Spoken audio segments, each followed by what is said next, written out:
Ngā rā tātou and welcome back to the podcast. It has been a hot minute, I suppose, since coming on and sharing some thoughts, and the difference between the last time you heard from me and now is that, I'm a Pāpā. My beautiful darling wife gave birth to our son on the 14th of October, which was a week from today, if you're listening to this. And it's been so incredibly beautiful to be in fatherhood and to look at my son and to have him here with us. We have certainly felt transitions happening for us in the sense of joy, love, excitement, connectedness has definitely been circulating within us and around us, from family, from friends, and even within our relationship. There's the thoughts of how, it's hard to think of life, even before him, or the thought of life without him moving forward. It's just almost very difficult to even have that thought process. But it's been, again, just so magical, man. Like, it's crazy just what you feel almost instantly as soon as you see this new life coming into this existence and coming into your life. And I remember having a conversation with a dear friend. His name's Stacey Tapsell. If you follow me on Instagram or on Facebook, some of the content that you may see, he creates it for me, so he's a content creator. And we had a catch up one time, and what he said to me was this, because he's a father, and what he shared to me around one of his father's stories was that you grow to love people. You grow to love friends, you grow to love intimate partners, you grow to love your passion. Obviously, you love your family, but in some families you have to work towards, loving them, I suppose. But what he said, the moment he saw his first child, there was an instant feeling of love, which was overwhelming. It was instant. It was, we just met, but I'll do anything for you. And that's what he said to me. And at the time, it was just like, wow, that is, like, you can almost picture it, but I couldn't necessarily feel it because I hadn't experienced it before. And so when I was going through that and son was being just brought into this world, it was definitely that. It was just like, holy shit, everything just drops, and the capacity that you love just intensifies so much. Like, it's automatic, it's instant, it's right there. And this child isn't necessarily saying I love you back. It, might not necessarily have any thoughts or anything that's going on, but it's you're loving without the need of anything in return. It's sort of like that touch or that feeling of unconditional love. It's the love where you don't need anything back. It's the love of full acceptance, of without judgment. It's just like this pure being, this baby that you are now responsible for. You just have so much love for, and it was incredible. And this podcast here is just to speak about from my perspective around the journey of pregnancy and labor and the postnatal part? Yeah, postnatal journey that we've had, only been a week out. And so the whole pregnancy was really good, There was times where, Hinepanea just was a champion in her journey, right? She trained pretty much almost every day. Well, she was very consistent. She may have had 1 or 2 days off a week, but she trained CrossFit regularly.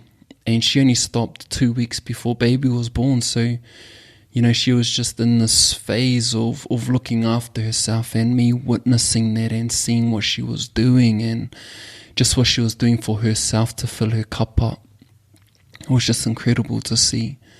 I remember the first night, I saw a kick. I actually wrote it down in my phone around, just sharing that time and just the thoughts of, wow, there's another life just being created, within this person that I love. And just the thoughts of just what the female body is capable of doing, right? Just what the body has to go through, what it goes through, the changes, the hormones, just everything that goes into it. I just couldn't get over it. I couldn't comprehend it. I couldn't understand it. And I was just left in awe just every single time, just like far out. I don't know what is going on, but it's a miracle. It's just incredible. I know that's what the wahine is capable of doing, but to actually go through it and witness my darling wife just go through all the changes and how she was feeling, it was next level. And for me, I just kept things the same in terms of mihi, in terms of myself, trying to support as best as I can, giving massages, not being like hard on Hinepanea's decisions or anything like that, just trying to be as supportive as I can be and trying to be there even when I feel like I'm not being helpful. It's just offering and just being present. The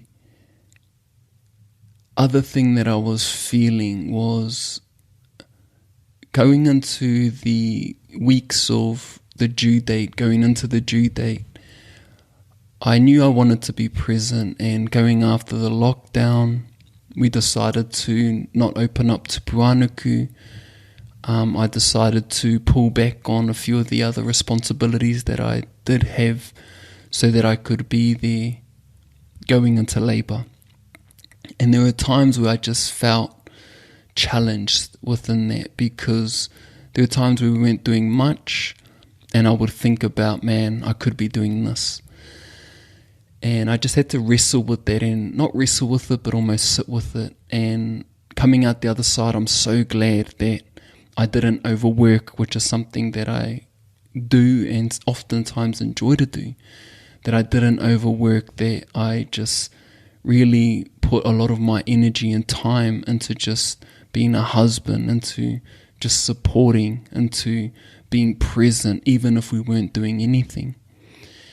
And then, so that's basically what it felt like within the pregnancy. We didn't necessarily feel like parents. We didn't feel, I guess, in love with our child. Like, we didn't have those feelings of instant, like, I love you. It wasn't, we didn't necessarily have that strong connection.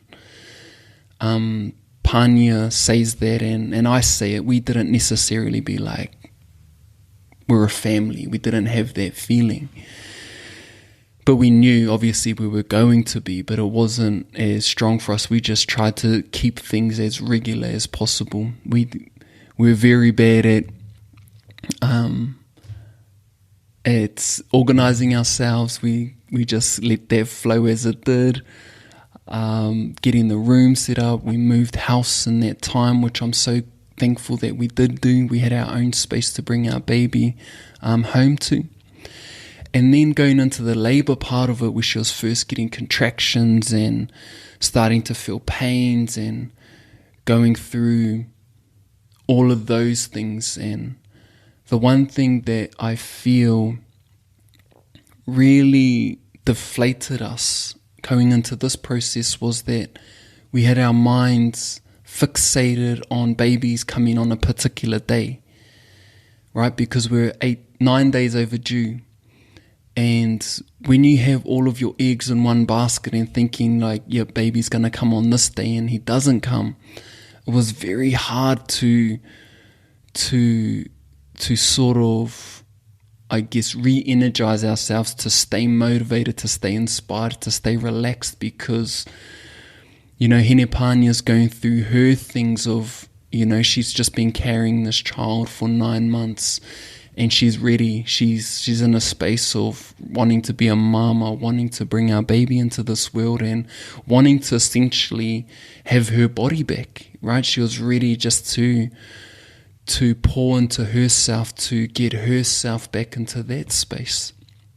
And so when we're getting these hints of baby is going to come early or baby's going to come on this date, it was hard every time when baby didn't come on those dates. So really want to enforce or share that you have these due dates, but my suggestion is try and remain open. Allow yourself just to be free for baby to come when they do actually come, because it'll just save the feelings of frustration, of disappointment, of feeling let down even, right? And even just the dynamic within the relationship as well. So try and leave yourself free to allow the baby to arrive when they actually do arrive, as opposed to time. And so going through that was probably the most challenging part, right? And then the pains. For me, I asked Hinepanea, how do you want to be supported going through this? Because I won't know how to do it. I'll think that I'm doing something, but it might not be anything, or might not be how you want to be supported. And for her, it was just be there. And so that's what I did. I was very heavily involved in everything. I went to all of the catch-ups with the midwife, and I definitely see that as a privilege. Being able to work for ourselves, I was able to free up time to make sure that I was there. And just through every single part of it, going to the scans, I was just very heavily involved just in every part of this pregnancy. And I know that's not necessarily a luxury for other fathers or other parents to be able to have that kind of involvement. And that's just what I carried through the whole time, trying to suggest things. Oh, should we do this? Or do you want me to hold this? Or simple things like, do you want to feed? Do you want to water? Just at least showing my sense of presence and wanting to just be a part of it as much as I could. Giving her back rubs, just offering words of support, telling her that she's strong, telling her that she can do anything, telling her that she's capable of going through this pain, painting the picture of our baby and the family that we're going to have. So those were the things that I was sharing through early labour. And then going into actual labour, when we're at the hospital, one of the questions that came through on Instagram was the hospital experience. And for us it was, we're having the contractions at home, and in Hinepanea's mind and in our minds was like far out, man. She was at like a 6 to a 8 level. The contractions were happening fairly regularly into what she was feeling. And then when we went to hospital, it calmed down. Like the machine was saying that the contractions were happening way further apart than what they were at home. The pain that she was feeling at the hospital wasn't as intense. And what our midwife was saying was just when you're not at the hospital, you have more anxiety. You don't know what it is that you're actually feeling. And then when you're at the hospital, there's a bit of comfort because you're safe, you're in a facility, in a space that is actually there to support you and go through this process. And I think this would be a good time to just give a big shout out to our amazing midwife, Sheila here in Whakatane. Like, she has been absolutely incredible, the most amazing midwife. And so she made this whole journey so much easier and so much comforting and warming for us. And so going through the actual labour process, Hinepanea got induced. The contractions started to happen a bit more regularly. The pain was starting to increase. And for me, I was just there, right? Trying to, again, just lift her leg, help her breathe.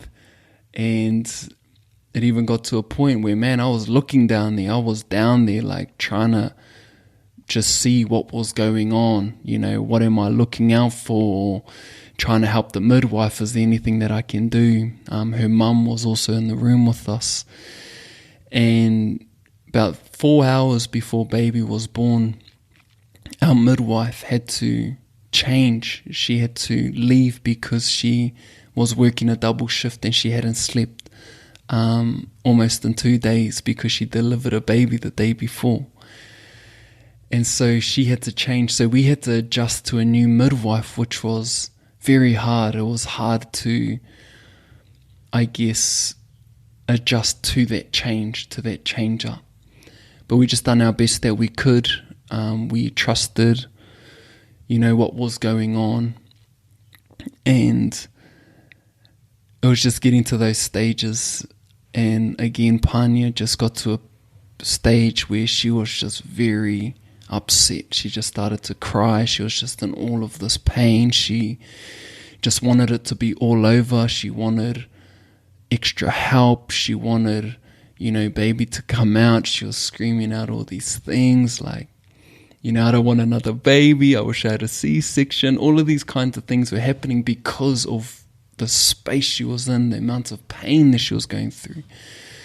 Right? And for me, I was just seeing that, and I didn't feel fearful. I definitely felt sorry for her and the pain that she was going through. But I just kept just speaking life into her. Right? Like, you're powerful. You're amazing. Right? Your body is going through this. You're capable. Right? Think of our son. Think of the family. Just the affirmations I was trying to help soothe her with. And the whole time, right, I'm down there, I'm looking, I'm trying to see what's going on, and I feel that whole scenario just made me feel like our frickin' wahine are at a whole another level of sacrifice, of pain threshold, of love, of capabilities, of potential, just the endurance of enduring that kind of state, right, for the life and creation to come. And I was just thinking about it, just overwhelmed and humbled by all of this.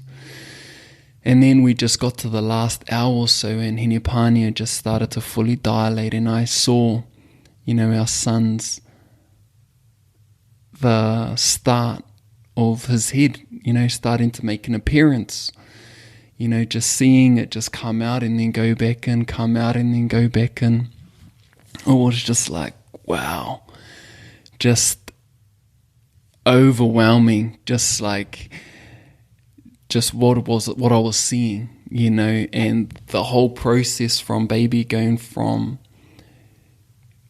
her cervix and then coming out, man, it's a short space, but the length of time to get through, it's just like no words. It's crazy. And just the amount of force and energy that Pānia's putting into these pushes, and right, so she was on her all fours and she'll push and she'll go down and then she'll go back. She was just most comfortable on her all fours. And then the frustration of Hinepanea, like I was taking videos, I was showing her like, look, he's coming out, just so she could have this sense of reassurance that her efforts are being made, right? Or they're actually working towards something. And so that was happening. She started to move onto her back, and then that's when everything just started to happen. Baby's head, his crown started to come out. The midwife was just guiding baby out, ensuring that his skull stays intact. And then his head just comes out. And then by this time, it was just like, holy shit, it was all on. And I was videoing a lot of what was going on in this labor room. I was doing all these different angles. And by this time, I pressed record, and this angle that I got, you could actually see baby's head just poking out. And I actually caught baby coming out, and she done this one big push, and his head just popped out. And I was like, holy shit, like, fuck, this is incredible. What the hell's going on? And then she done one other final push, and then, man, baby's just whole body just like came out after that. And I caught baby with my two hands, and the midwife's hands were underneath mine, and we pulled him out, and we just not flopped them, but placed them on Hinepanea's stomach. And it was just like I'm getting like gangster goosebumps at this moment, just thinking about that whole thing. And through the whole contractions, like baby's heartbeat was a happy heartbeat. And through what the midwife was saying, like he was just not dropping, he wasn't spiking, he was just staying at a relatively good rate. And so I placed, our baby onto Hinepanea, and it was just like, wow, like there he is, he's like right there. And I ended up grabbing the phone. We ended up I gave Hinepanea a big embrace, just giving her a big hug and kiss, like saying that she'd done it. And at this point her mom's sort of like happy, and just there's just all of this energy, right? All of this climax has come to this time. And it was just like absolutely unreal, right? I come around by Hinepanea, and I'm just like, fuck, you did it. Like, look, this is our family, this is our son. And she was completely just shattered. Like her energy was gone. Her strength just wasn't there. She was struggling to hold our son, and it was just like such a full-on journey and experience that she had to go through to bring our child into this world. And at that time, she just couldn't really do too much. And the doctors came in, and they were analysing and seeing what was going on, and then she had to push the placenta out. So there was just a lot going on, and baby ended up getting put on the titty, and he took the tit straight away, which was amazing. But I was freaking out because baby's head was just fully in her titty, and I was like, man, can he even breathe? And there was no attention on him. It was all around Hinepanea. She ended up having to go to theatre because of some tears that happened. And I was left with baby with her mum, and before she went to theatre, because she had no strength, I gave her some pizza just to, help out. And that was something that wasn't necessarily allowed to happen, because she wasn't allowed to go under in theatre because of what might happen in terms of the food going into her lungs and coming up. So she ended up having to do a different procedure. And so I was there with son, and just being left there, I was able to change him. I was able to sort of just spend this time with him and build my connection with him.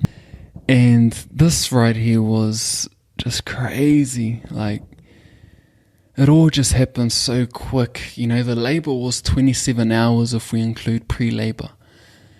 And then baby's here, and then, my wife was going to theatre, and then I'm left with, our son, just feeling this connection. And I wasn't necessarily afraid or feeling upset or feeling vulnerable. I was just really trying to connect and pour love into our baby and into Hinepanea. And then, Hinepanea came back. Another unsettling thing was that no one was allowed to stay. Partners or males aren't allowed to stay in hospitals after giving birth. And Hinepanea at this time, she was just really, really sad about that. After just going through all of that, being a new mum, not really feeling like she had the capability of looking after son on her own, just was really hard for her and even hard for me. And then, going back the next day, it's just all the next couple of days after that was, we've just been buzzing. We've been on this cloud. The major challenge that has happened was just the feeding, getting baby used to breastfeeding. And Hinepanea's had a lot of challenges with that. And it's been definitely a process, but happy to say after a week, baby is latching on nicely and easily now. He's sleeping relatively good. We do wake up in the middle of the night, but we are just trying to attack this as a team. I'm trying to be more involved. When baby wakes up at night, I'll wake him up. I'll give him to Hinepanea. After she feeds him, she'll give him to me to burp him, and then I'll put him back down just so she gets rest. Other times, I'll sleep all the way through. Pānea will do the mihi in the evening, and then I'll wake up early and tend to baby, and she's expressed some milk, so she'll stay in and sleep in, and I will feed baby through a bottle, and that's been working incredibly well as well. But in this postnatal phase, man, we've just been looking at him. We've been he doesn't do anything. We don't even say anything to each other, but we just look at him, and we're just super emotional. We're just so excited to be parents, to do this journey alongside him and to learn from him. And there was something that happened on our first night at home, which was 3 days after he was born. And by this time, Hinepanea had healed enough to fully take in, I guess, everything that she had gone through, everything that we had been through. And she was looking at him, and she just started crying of joys of happiness, of love. And that's just what it's been so far. So that's the journey of pregnancy, of, I guess, going through pregnancy, of going through labour in the postnatal part. I'm currently at the office. I remember having conversations with the bro Montel, which was a podcast, and he just said, look after me first, then make sure to look after me, and so I don't have any built up emotions around vulnerability or being left out or feeling unloved. But I'm happy to say that if anything, I feel way more love, right? My capacity to love is just far deepened and increased by so much, not just for son, not just for Hinepanea, but for my family, my nieces and nephews, for myself. I've just felt this shift in everything. My values, what's important, my priorities, all of these things have made shifts, have made changes, and the joy and happiness that I'm feeling is probably the happiest that I've ever felt. And so now it's just about nurturing that and going through that. And so some of the things that, I'm just going to go through now is just some of the questions that have come up is, why is baby private from social media?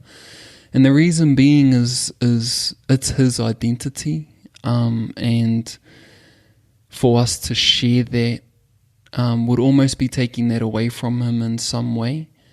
But also, furthermore to that, it's myself and Hinepanea share, a lot of our lives online, and in a way we just want to be able to have this moment, like for us, and we don't necessarily need to share him for the world to see, right? He's our gift, and he's this beautiful, amazing soul and being that we feel. It's not necessarily to protect him, but it's just to keep him in himself and within his family and loved ones. And so those are the reasons, right? But ultimately we just felt right within us to not necessarily expose him or share him to the social media world. And so far so good. Even now we just feel good that we've made that decision, and feel good about only sharing them with friends and family.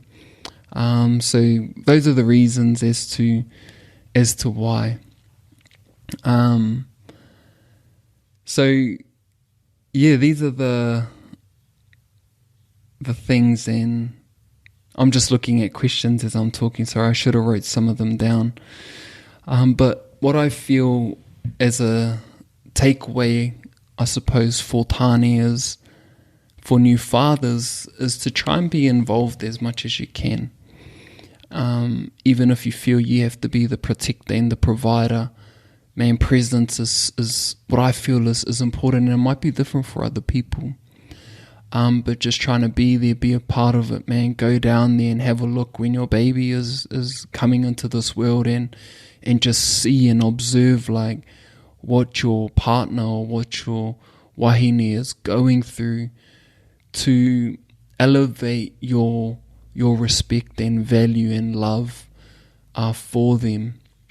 Even if you feel like you're not helping, man, just step into that fire and just be there, because without you knowing it, it actually matters.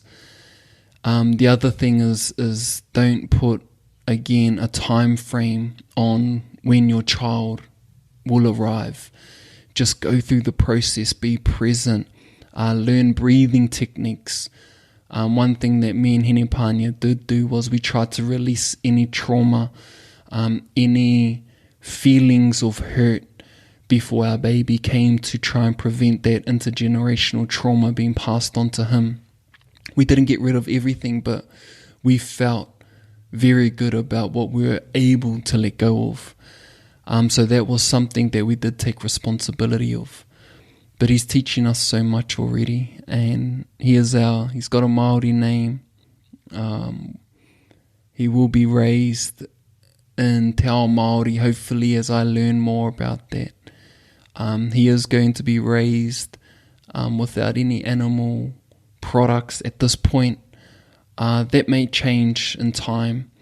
He might develop into having dairy. Like, if his health is at risk, then it doesn't matter what he consumes, right, in terms of to get him better.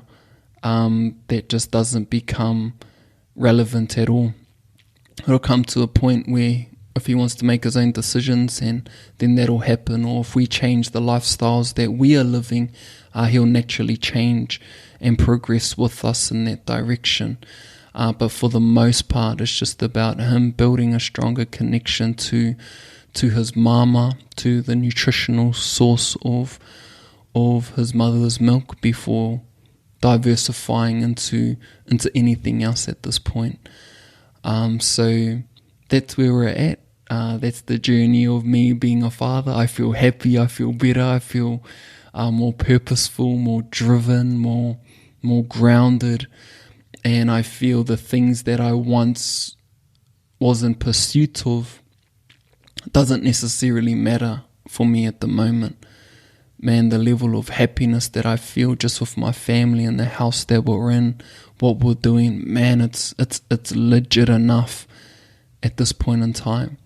So the things that we're doing is just going to be based around fueling our happiness, raising our child to be, the person that he is going to be, and not getting caught up on materialistics on money or if anything, if we're going after money, it's just for safety and security for us and our family. So these are the thoughts, these are the feelings that I've tried to articulate in a way. And I wanted just to share it from my perspective and what I saw and what I felt. And hopefully in due time, myself and Hinepanea can jump on and share more of our parental journey. So, thank you for listening. Sending you all so much love and really so much gratitude for all the love that has come in for Sun, all the amazing things, the people things that everyone has been saying. But, this little man is looking more and more like me. He's got my features. He's got Hinepanea's eyes. Yet to see the colour of his eyes. But it's been going good. And the sleeping part of it, it's just part of parenthood. We definitely feel more tired, but man, we're all good. Like, it's just part of being a parent. When your baby wakes up, you just wake up. It's about preparing as much as you can for the transition of your life isn't going to be the same again. If you're going to have a child for the first time, just know that the life that you know it is going to change, and being willing and open to that transition. I haven't trained for a couple of weeks and I'm okay with that, because me transitioning into a father is much more important at this point in time. My life will start to mold around this new version of me, around this new chapter. And so that's what I feel is also, it's just something new, and I'm open to taking my time to transition the rest of my life around this new aspect of my life, which is my beautiful and amazing son. So beautiful. Very much think I've covered the majority of that. So mean. I think I'm a good dad. I think that I've been able to adjust well. Hinepanea's healing really good. She's starting to get her strength back. And so, yeah, I'm just going to leave it there. Otherwise, I'm just going to ramble on about something else. But I hope you can tell just how happy I am, and I can't wait to get back home to my family and to see my son. So big love, and hope this was valuable and helpful for you. Mō ora.